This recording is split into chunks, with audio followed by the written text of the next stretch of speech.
Thank you, organizers, and thank you, friends, for giving me this opportunity to be with you. I was to be here for both the days, for all the sessions, and I was supposed to be a panelist in one of the sessions yesterday, a very technical and very interesting.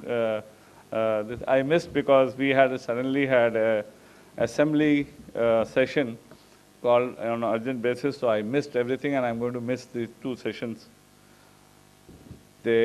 You have organized something which is very, very dear to my heart. 2000, well, let me introduce, I am a civil servant. I'm not a technical person at all. But 2011, I read a small write-up on Delhi's solar rooftop feasibility done by Greenpeace. And it was a very interesting document. I went to my boss that this is very interesting. We can do a lot. The figures given in that documents are very, very grounded, practical, and feasible. We worked on 3 RFPs. I was Director Power for New Delhi Municipal Council that time. We worked on 3 RFPs, failed thrice, to come to an RFP which could work. First, we thought we will have something like that rooftop where the individual owners, private owners, will rent it out to the companies. MNRE was consulted, they were happy, but it didn't work. There was not a single tender, not a single bid. Then we modified it. And what you see today is after 3 RFPs, we thought without net metering, nothing will work. And with DERC we worked on a net metering policy. I think Delhi has one of the most robust and practical net metering policy today. I would request the delegates who are not from Delhi to must go through NDMC site to see what it is. You can go and see the DERC site, Delhi Electricity Regulation. The regulatory body has actually developed on it very beautifully. And it is a very practical thing which can be done. What actually interested us to bid for this MNRE policy on Solar City was that we have a lot of schools in Delhi. We have a lot of government buildings in Delhi where the rooftops, nobody goes, nobody uses it. If you go to a private house or a commercial building, there are a lot of uses for the rooftop. But if you go to schools, there are no uses. Absolutely, you are prohibited to go to the roofs. And they are flat. There are no tree covers. So it was an ideal thing, we thought, that with 1,500 school buildings, educational institutions all over Delhi, you can actually do a lot. Of course, I will agree that not all the rooftops are very feasible because of the sizes. Many times you have small sizes of many cluster of buildings making a school. Mostly private schools are like that. So it's a problem. But if you look at the government schools, you will see one long row of classrooms with a flat roof, and children not allowed to go there. There's one water tank and nothing else. So that, and many times there's no water tank. So we started bids with school tops, and we had 3-4 bidders. One of the bidders, Ray Power, bid for it. They did some schools, and I think it's working now. And I'm sure it will work more.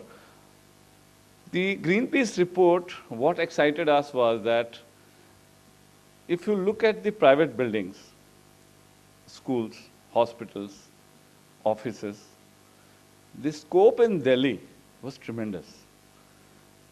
They said something like 2,200 megawatts, but actually if you look at the real thing, we calculated that for Delhi, whole of Delhi, we can do easily 600 megawatts.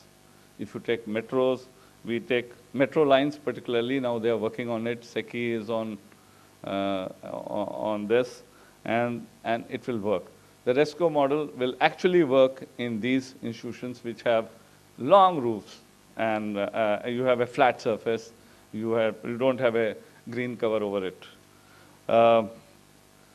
I would say that with smart city projects all over the country, if we can have a solar rooftop policy aligned with RESCO model, or you can say net metering, it will work, and it is going to work, and as we see, it is spreading. One of the things which is a problem with other solar installations is land acquisitions. If you go for what we are doing in Bikaner and Barmer and places like this, one of the reports showed me a very interesting thing I would like to share with you, that if 1/4 of unusable area of one district, that is Barmer, is put to use for solar farming, you don't need any power. We can actually do that. If the calculations are, if we take 5.5 hours of solar incidence in a day, with just 1/4 of, not the whole district, the area which is not put to any use, that can actually do miracle for the country. So I'm sure the way we are working, and if you have a steady supply of panels, which is always under question, I think we can actually achieve it soon. I am sure there are some technological jumps coming in solar panels, and which, with the prices going down, we can actually do miracle.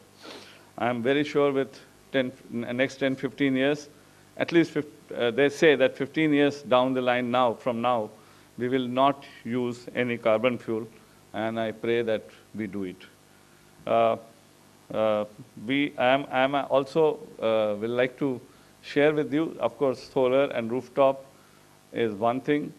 We have to look at the other aspects of other ways of non-conventional energy. Scandinavian countries are working on tidal energy, and they have come with a very interesting way of harnessing that. And they are actually pushing it very hard. And India has a very big coastal line. When and particularly the eastern, the Bay of Bengal side, we have good tidal waves. I think we will be able to harness that too, if the cost of harnessing goes down. With this, I think I will not take much time for the panelists. They are waiting. And I again congratulate, and I'm sorry I have missed so much. And I'm sure that next year, or maybe whenever you organize something more, I will join more actively and be with you. Thank you very much.